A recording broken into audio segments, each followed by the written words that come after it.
بسم اللہ الرحمن الرحیم۔ السلام علیکم ورحمۃ اللہ وبرکاتہ۔ رقیہ شرعیہ کے دوران عجیب رد عمل کیوں ہوتے ہیں؟ بہت سے لوگ یہ سوال کرتے ہیں اور آج ہم اس کا جواب بڑی تفصیل کے ساتھ دینے والے ہیں۔ میں امید کرتا ہوں انشاءاللہ آپ کو یہ ہماری ویڈیو پسند آئے گی اور آپ اس کو لوگوں کی معلومات کے لیے اور خیر کے لیے لوگوں کے ساتھ اس کو شیئر بھی کریں گے۔ تو شروع کرتے ہیں انشاءاللہ کہ کیا آپ نے کبھی رقیہ شرعیہ کے دوران گھٹن، جمائی یا جسم کے سن ہونے جیسے رد عمل محسوس کیے ہیں؟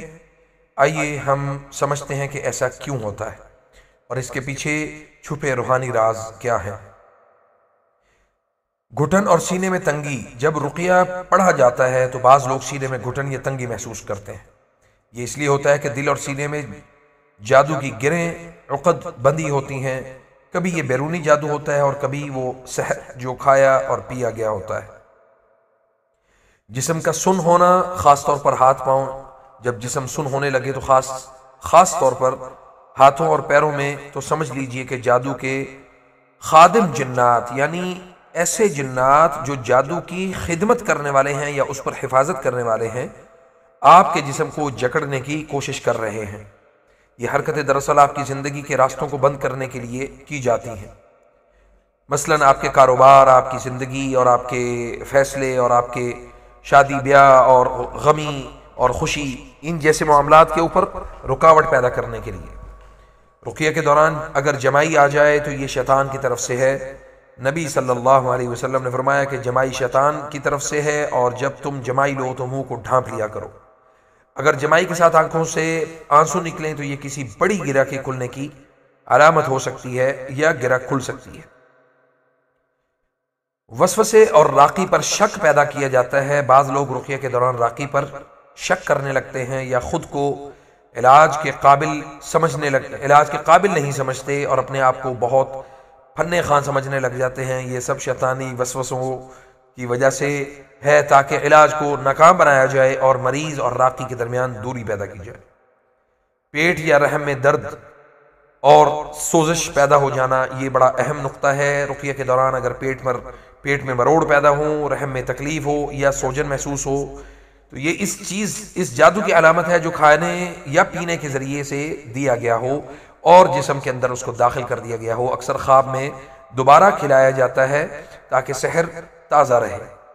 جادو خوابوں میں اکثر کھلایا جاتا ہے تاکہ جادو کو تازہ اور فریش رکھا جائے۔ اکثر لوگوں کی آواز میں تبدیلی واقع ہو جاتی ہے۔ جانور یا غیر مردانہ آوازیں جو ہے نا وہ نکلنا شروع ہو جاتی ہیں۔ کبھی زنانہ آوازیں نکلتی ہیں، کبھی مردانہ آوازیں نکلتی ہیں۔ تو یہ اس کا یعنی آواز کا بدل جانا اس وقت ہوتا ہے جب شیطان دماغ کے سماعت اور بصارت کے اوپر یعنی اثر انداز ہو، یعنی آپ کے سننے اور دیکھنے کی طاقت کے اوپر اثر انداز ہو اور اس کو قابو کر لے اور گلے اور زبان پر قابو پا لیتا ہے۔ یہ اس کے احکام کا اظہار ہوتا ہے۔ بے ہوشی آ جانا یا نیند آ جانا۔ بعض اوقات مریض رقیہ سنتے سنتے سو جاتے ہیں یا بے ہوش ہو جاتے ہیں۔ یہ اس بات کی علامت ہے کہ شیطان دماغ کے شعور اور توازن کے مراکز پر قبضہ کر چکا ہے۔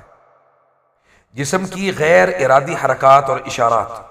اگر مریض کے جسم سے اشارے، ہاتھوں کی حرکتیں یا انگلیوں سے علامتیں بنیں تو یہ راقی کو الجھانے کی کوشش ہوتی ہے یا سحر کو مزید قوت دینے کی علامت ہوتی ہے، کیونکہ ایسے جنات، الومناٹی جنات جو ہے نا وہ لوگوں کے اوپر مسلط ہوتے ہیں جنہوں نے اپنی تمام تر معاملات کو ابلیس کے سپرد کر دیا ہوتا ہے اور اپنی روح ارواح کو، جنات کو، شیاطین کو بیچ ڈالتے ہیں۔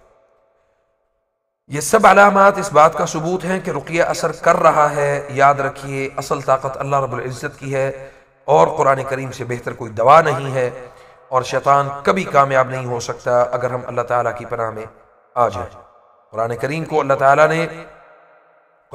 میں اللہ تعالیٰ نے بیان کیا ہے وَنُنَزِّلُ مِنَ الْقُرْآنِ مَا هُوَ شِفَاءٌ وَرَحْمَةٌ لِلْمُؤْمِنِينَ وَلَا يَزِيدُ الظَّالِمِينَ إِلَّا خَسَارًا۔ فَجَزَاكُمُ اللَّهُ خَيْرًا۔ سبسکرائب کریں، شیئر کریں اور رقیہ کے علوم کو لوگوں تک پھیلائیں۔